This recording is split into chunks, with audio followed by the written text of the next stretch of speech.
Walter Hagen, like his contemporary Babe Ruth, was a man of his time and a perfect hero for his time. Much larger than life, even in the competitive glitziness of the roaring 1920s when he was in his prime, Sir Walter was a supremely confident example of the viability and vitality of the American dream. Walter Hagen was the first American-born professional player of tournaments and the man who expanded the boundaries of the golf exhibition to include a sense of theater, a sense of fun, a sense of outrageous showmanship. Professional Walter Hagen came along at the same time amateur Francis Ouimet did. And in fact, at the 1913 U.S. Open that Ouimet won in a three-man playoff, Hagen had been tied for the lead 5 holes from the finish. But Walter stumbled, while Francis played the last 6 and 2 under to make the playoff. Hagen won his first Open the next year at Midlothian in Chicago. And as the First World War began, a shifting of the guard in golf had also begun. The turn of the century triumvirate of Harry Vardon, James Braid, and J.H. Taylor, the holders of 16 British and 1 U.S. Open title, were older now. And while they would still compete after the war, they would begin to be eclipsed by the new triumvirate. Bobby Jones and Gene Sarazen, both born in 1902, and the man 10 years their senior, Sir Walter Hagen. In 1919, Hagen won the U.S. Open for the second time and proclaimed that only great players win it twice. In 1920, he finished 53rd in the British Open and 6th in 1921, before coming back to win in 1922, 24, 28, and 1929.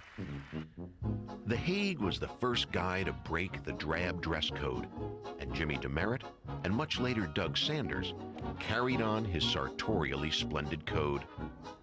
He loved to play competitive golf, and the effort exhilarated rather than exhausted him.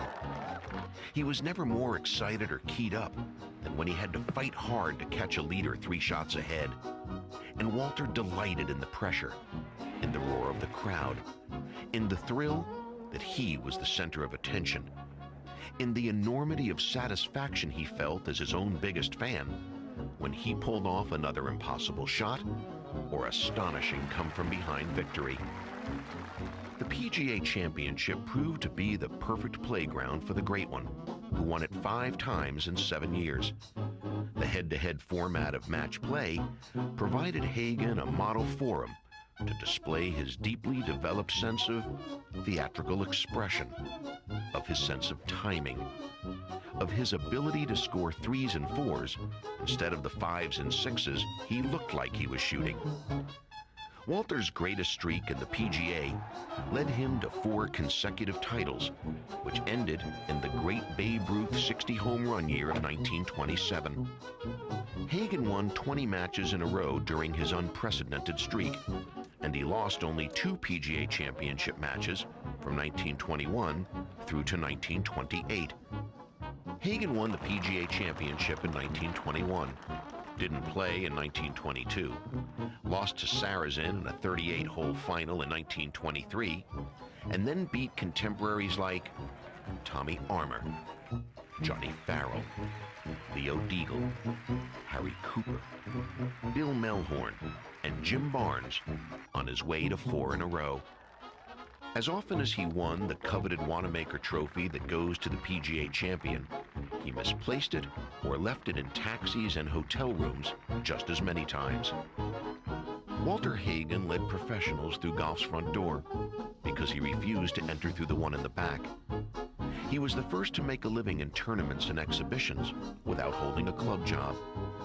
He introduced colorful clothes and showmanship, and he was a tireless traveling ambassador for the game, in part because he didn't want anyone to miss the thrill of seeing the Great One playing the great game.